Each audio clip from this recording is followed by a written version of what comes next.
تنظيم الوقت كدبة وانا صدقتها سنين. انا ما كنتش بضيع وقت، انا كنت بنظمه غلط. الغلطة دي ضيعت لي سنين. انا كنت بصحى من النوم عامل الدودو ليست ومنظم يومي كله وقائمة مهامي وكل حاجة تمام، وكانت بتبقى منسقة وفيها الوان ومظبطاها من الساعة كذا للساعة كذا.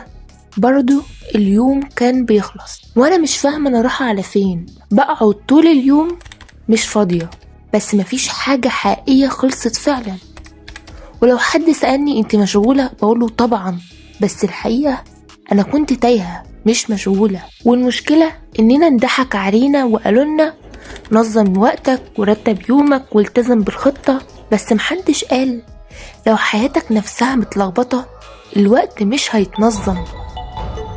والعائق الحقيقي اننا بنتعامل مع اليوم كأنه كل مهم، لحد ما في مرة اليوم كله ضاع وانا عاملة احسن جدول ومنظمة كل حاجة.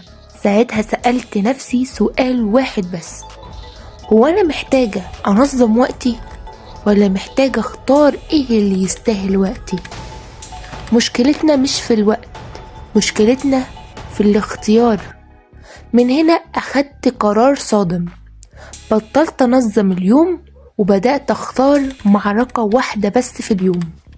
النتيجة اليوم ابسط والعقل اهدى وانجاز حقيقي. دي الخطة اللي انا مشيت عليها.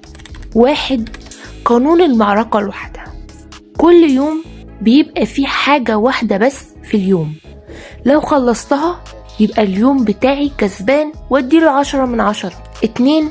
حذف مش تنظيم. ما بزودش مهام، مش كل ما الاقي وقت فاضي احط اكتر واكتر. انا بحذف اي حاجة مش هتزعل لو ما خلصتش دلوقتي. اهم حاجة ترتيب الاولويات. 3. تقسيم اليوم نفسيا مش حسب الزمن. مبقسمش يومي الصبح والظهر والعصر، الصبح هعمل كذا وبالظهر هعمل كذا وبالليل هعمل كذا. لا، انا بقسم يومي على حسب التقسيمة دي. انا عقلي صاحي ومركز امتى؟ الصبح مثلا يبقى ده اصعب تاسك.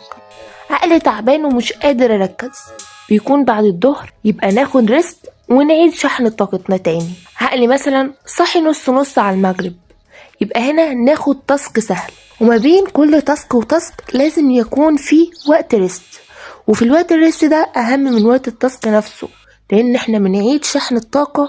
وبالمناسبة هتلاقوا خطط مذاكرة جاهزة وبلانر اسبوعي ده غير تحدي 30 يوم، وخطة قبل الامتحانات اللي هتخليكوا تقفلوا كل امتحاناتكم معمولة مخصوص علشان متابعين قناة مايندفول، هسيبها لكم في اول تعليق مثبت. 4. مقياس النجاح الجديد. ما كنتش بقول انا عملت كام حاجة النهاردة، لكن بقيت بسأل نفسي هو انا عملت ايه كان محتاج فعلا ان اخلصه. 5. عدل مفاهيمك. تنظيم الوقت مش معناه إدارة الساعات، تنظيم الوقت معناه إدارة الطاقة والقرارات، وإن أنت تختار الوقت الصح. لو الفيديو ده خبطك مش ريحك اكتب في الكومنت أنا كنت بنظم وقتي وناس اختار. وما تنساش تستمتع بحياتك، الوحش قبل الحلو.